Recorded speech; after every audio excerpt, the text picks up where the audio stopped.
DCB മീഡിയയിലേക്ക് സ്വാഗതം. സംസ്ഥാനത്തെ കർഷകരെല്ലാം അറിഞ്ഞിരിക്കേണ്ട സുപ്രധാനമായ ഇൻഫർമേഷനുകളാണ് ഈ വീഡിയോയിലൂടെ ഷെയർ ചെയ്യുന്നത്. അതിനു മുൻപായി ചാനൽ ആദ്യമായി കാണുന്നവർ സബ്സ്ക്രൈബ് ചെയ്യുന്നതിനും വീഡിയോ ലൈക്ക് ചെയ്ത് സപ്പോർട്ട് തരുന്നതിനും മറക്കാതിരിക്കുക. PM കിസാൻ സമ്മാൻ നിധിയുമായി ബന്ധപ്പെട്ട് 2 ഇൻഫർമേഷനുകളാണ് ഇപ്പോൾ എത്തിയിരിക്കുന്നത്. കിസാൻ നിധി വഴി 19 ഗഡുക്കളിലായി 38,000 രൂപ ഇതുവരെ കർഷകരുടെ അക്കൗണ്ടുകളിലേക്ക് എത്തിച്ചേർന്നിരുന്നു. 20ാമത് ഗഡു ലഭിക്കുന്നതിനുള്ള കാത്തിരിപ്പിലാണ് കേരളത്തിലെ ഉൾപ്പെടെയുള്ള കർഷകർ. ഈയൊരു സാഹചര്യത്തിൽ തന്നെയാണ് കേന്ദ്ര സർക്കാരിന്റെ ഭാഗത്തു നിന്ന് പുതിയൊരു അറിയിപ്പ് എത്തിയിരിക്കുന്നത്.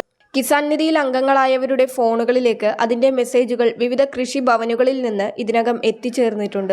രാജ്യത്തെ കർഷകരുടെ ഒരു കേന്ദ്രീകൃത ഡാറ്റാബേസ് തയ്യാറാക്കുന്നതിന്റെ ഭാഗമായി കൃഷിഭവൻ മുഖേന അഗ്രിസ്റ്റാക്ക് ഫാർമർ രജിസ്ട്രിയിൽ അംഗമാകണമെന്നാണ് മെസ്സേജുകളിൽ പറയുന്നത്. കൃഷിഭവൻ മുഖേന ഈ ഫാർമർ രജിസ്ട്രിയിൽ അംഗമാകുന്നതിന് കർഷകർ കയ്യിൽ കരുതേണ്ടത് ആധാർ കാർഡ്, ഭൂനികുതി അടച്ച രസീത്, പിന്നെ ആധാറുമായി ലിങ്ക് ചെയ്ത മൊബൈലുമാണ്. OTP വരുന്നതിനാണ് ആധാറുമായി ലിങ്ക് ചെയ്ത മൊബൈൽ ഫോൺ വേണമെന്ന് പറയുന്നത്. അഗ്രിസ്റ്റാക്ക് ഫാർമർ രജിസ്ട്രി വെബ്സൈറ്റിൽ നിങ്ങളുടെ പേര് രജിസ്റ്റർ ചെയ്യുന്ന സമയത്ത് തന്നെ നിങ്ങളുടെ ഒരു എൻറോൾമെന്റ് ID അഥവാ ഒരു ഫാർമർ ID അതിൽ ക്രിയേറ്റ് ചെയ്യപ്പെടുന്നതാണ്. അതായിരിക്കും ഇനി കിസാൻ സമ്മാൻ നിധിയുമായി ബന്ധപ്പെട്ട നിങ്ങളുടെ ഫാർമർ ID.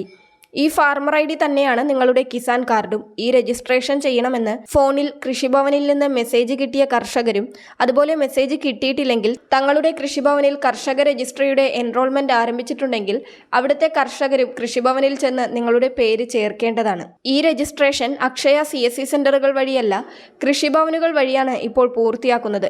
ഇതിൽ രജിസ്റ്റർ ചെയ്യാതിരുന്നാൽ കേന്ദ്ര സർക്കാരിന്റെ വരാനിരിക്കുന്ന കിസാൻ നിധി ആനുകൂല്യം മാത്രമല്ല, കൃഷിക്കാർക്കായുള്ള വിവിധ സബ്സിഡി ധനസഹായങ്ങളും കാർഷിക ആശ്വാസ നടപടികളും ലഭിക്കാതെയാകുന്നതാണ്. അതിനാൽ കൃഷിഭവനുകൾ മുഖാന്തരമുള്ള കേന്ദ്ര സർക്കാരിന്റെ കർഷക രജിസ്ട്രി സംവിധാനത്തിൽ കർഷകർ എല്ലാവരും തന്നെ ജോയിൻ ചെയ്യേണ്ടതാണ്. സംസ്ഥാനത്തെ കുറെ കൃഷിഭവനുകളിൽ കർഷക രജിസ്ട്രിയിൽ ചേർക്കുന്നതിന്റെ നടപടികളും വെരിഫിക്കേഷനുകളും ആരംഭിച്ചിട്ടുണ്ട്. എന്നാൽ വേറെ പല കൃഷിഭവനുകളിലും ഇതിന്റെ പ്രവർത്തനം ഇപ്പോൾ തുടങ്ങിയിട്ടില്ല. അധികം വൈകാതെ അവിടങ്ങളിലും ആരംഭിക്കുന്നതാണ്. അതിനാൽ കർഷകർ നിങ്ങളുടെ കൃഷിഭവനുകളിൽ ഇത് ആരംഭിച്ചിട്ടുണ്ടോ എന്ന് വിളിച്ചന്വേഷിച്ച് നോക്കുക. ആരംഭിച്ചിട്ടുണ്ട് എങ്കിൽ അവർ പറയുന്ന ദിവസത്തിൽ പറയുന്ന സമയത്ത് ആധാർ കാർഡും ഭൂരസീതുമായി ചെന്ന് രജിസ്ട്രേഷൻ പൂർത്തിയാക്കേണ്ടതാണ്. ഇതിലൂടെ കിസാൻ നിധി ആനുകൂല്യവും മറ്റ് വിവിധ സർക്കാർ കൃഷി സംബന്ധമായ ആനുകൂല്യങ്ങളും മുടങ്ങാതെ എത്തുന്നത് ഉറപ്പാക്കുക. ഇനി കിസാൻ നിധിയുടെ 20ാമത് ഗഡുവിന്റെ വിതരണമാണ് നടക്കുവാൻ പോകുന്നത്. 2025 ഏപ്രിൽ, മെയ്, ജൂൺ, ജൂലൈ എന്നീ 4 മാസങ്ങളിലെ ഗഡുത്തുകയാണ് കർഷകരിലേക്ക് എത്തുവാനുള്ളത്. ജൂൺ മാസത്തിൽ 20ാം ഗഡുവിന്റെ വിതരണം ഉണ്ടാകുമെന്നാണ് അവസാനമായി വരുന്ന വിവിധ റിപ്പോർട്ടുകളിൽ കാണിക്കുന്നത്.